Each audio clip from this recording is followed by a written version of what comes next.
love that will never need to hide. Love will always rise above. Whatever comes, we will be just fine. If I am yours and you are mine, take my hand and let's fly away to another galaxy. 10 tahun bersama tidak terasa, kayak 9 tahun lebih. Iya dong.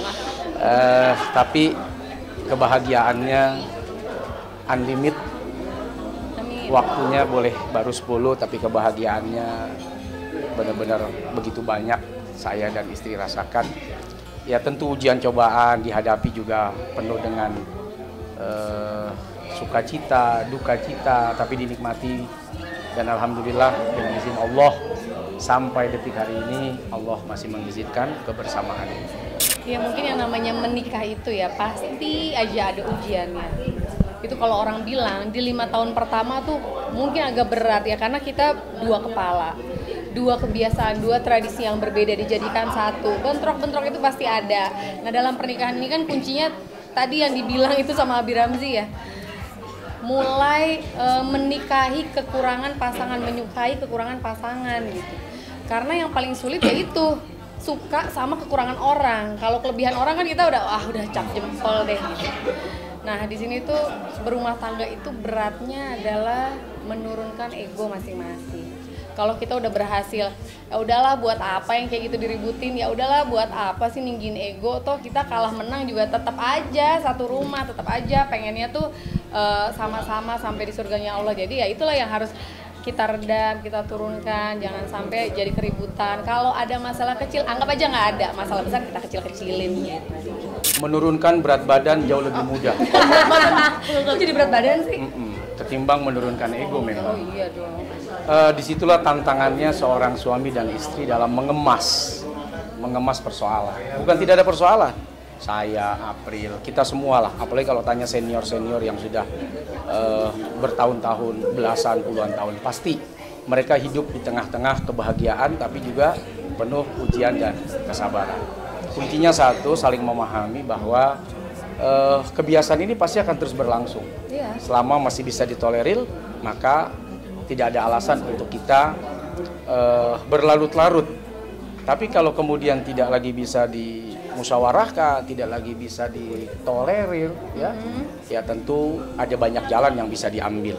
Namun setiap orang pasti akan berusaha mencegah lah, sampai di titik yang paling kuat, di titik yang paling maksimal.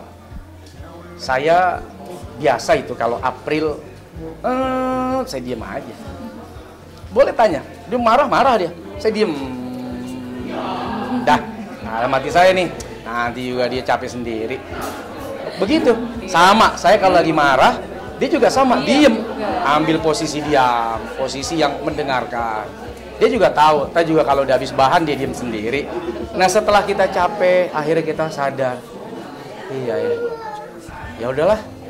Kalau emang tadi yang terbaik, ya udahlah, keputusan kamu yang diambil. Kalau emang terbaik, ya keputusan saya yang diambil. Artinya biasa kita ribut umumnya dalam hal keputusan yang dirasa menurut dia tidak tepat. Menurut saya, nah. Tapi kadang-kadang marah, sebel itu kayak pelampiasan. Misalnya kayak, kamu kenapa? Ya mungkin pelampiasan sampai di situ aja. Nah, tapi kalau tidak direspon terlalu jauh, cukup sampai dilelah dan capeknya ngomong. Nah, yang repot tuh kalau udah direspon. Udah, kalau direspon, selesai itu barang. Yang satu merespon dengan bantahan, yang satu kembali merespon dengan tuduhan, yang satu hajar lagi dengan terjadilah. Nah, terjadi apa yang terjadi. Saya tidak sedang mengajari siapapun, saya sedang mengajari diri saya dan istri bahwa kami juga tidak lepas dari konflik, kami tidak lepas juga dari persoalan.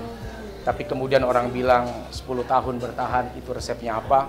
Ya mungkin diantaranya itu, belajar menghargai marahnya. Kan selama ini orang dihargai karena baiknya, kita hargai saat marahnya. Karena bisa jadi marah itu adalah ungkapan sayang, ungkapan cinta, ungkapan perhatian. Jadi coba dirubah mindset, bahwa marahnya pasangan itu bukan karena benci, tapi karena dia perhatian. Artinya marah dalam hal-hal yang tidak fisik ya, marah-marah yang mungkin kenapa sih kamu? Itu biasa tuh kan perempuan kalau sebel, kamu kok nggak ngerti? Kamu tahu nggak? Ini anak begini. Udah. Mengingatkan. Ya itu buat saya oke, tanda cinta dia, tanda sayang dia, sayang ke saya, sayang ke anak, seperti itu. Iya, yang namanya orang nikah muda itu ya, kadang-kadang bekal untuk menjalani pernikahan ini minim banget. Jadi aku juga merasakan marah, emosi sama suami gitu ya. Tapi alhamdulillah kan, kita harus saling menasehati. Ya contoh kata misalkan istrinya lagi marah, ya suaminya harus meredam, diem dulu gitu. Jadi jangan fast respon, karena kalau istrinya marah, suaminya ikut marah, setan itu udah campur tangan ya. Jadi bisa terjadi sesuatu yang tidak diinginkan. Nah aku tuh banyak diajarin sama Ustadz. Aku lihat gitu, Ustadz nyontohin saat aku marah, Ustadz diem. Aku jadi kayak ngomong sendiri ya gitu. Oh ya udah berhenti. Terus nanti aku jadi belajar saat Ustadz marah ya aku juga diem dulu. Apapun bentuk kekerasan dalam rumah tangga, verbal misalnya, kalimat yang menyakitkan, menyinggung perasaan, ditambah lagi nauzubillah pukulan, itu sesuatu yang dilarang oleh agama. Itu sesuatu yang terlarang dalam agama. Sehingga bahasa gampang gini, maaf banget. Kalau kamu tidak kuat lagi dengan pasanganmu, kamu punya senjata nuklir. Apa itu? Talak, cerai. Itu senjata pamungkas. Jangan kau pukul, jangan kau siksa. Saat kamu tidak lagi kuat bersama dengan pasanganmu, kamu punya senjata pamungkas. Apa itu? Talak. Abghadul halal indallah at-talak. Talak itu halal, boleh, walaupun dibenci, tidak disukai oleh Allah. Namun, karena dia pamungkas, manfaatkan senjata itu di saat kamu tidak lagi punya jalan lain, di saat kamu tidak punya jalan keluar, di saat kamu tidak lagi bisa menemukan titik tengah. Maka bukan pukul, bukan hantam, bukan gebuk, tapi ceraikan. Baik si suami menceraikan atau si istri mengajukan cerai. Dua-duanya dibolehkan dalam agama. Ketika seseorang, laki-laki misalnya, mentalak istrinya, baru talak satu, maka dia punya kesempatan untuk rujuk, untuk kembali. Selama masa iddah itu masih ada. Kemudian ditalak lagi misalnya, masuk talak 2, masih ada kesempatan dia untuk rujuk. Ketika talak 3, baru kesempatan itu hilang, kecuali mantan istrinya menikah lagi dengan orang lain, disebut dengan muhalil. Baru ketika kalau sudah diceraikan, baru bisa kembali lagi dengan pernikahan ulang.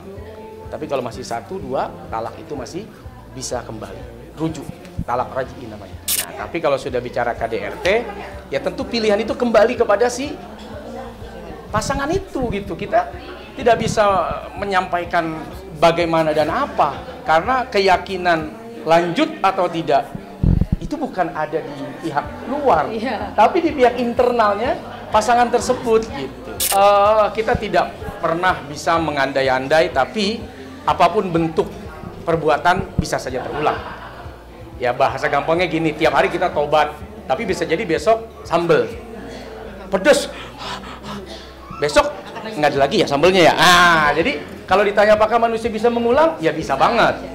Mengulang apapun, mengulang kebaikan, mengulang kesalahan, semua orang punya potensi untuk mengulang. Baik itu mengulang kebaikan maupun mengulang kesalahan. Tapi tentu kita berharap dan berdoa kesalahan yang pernah terjadi semoga itu menjadi kesalahan terakhir dan kelak diperbaiki. Itu aja paling doa kita.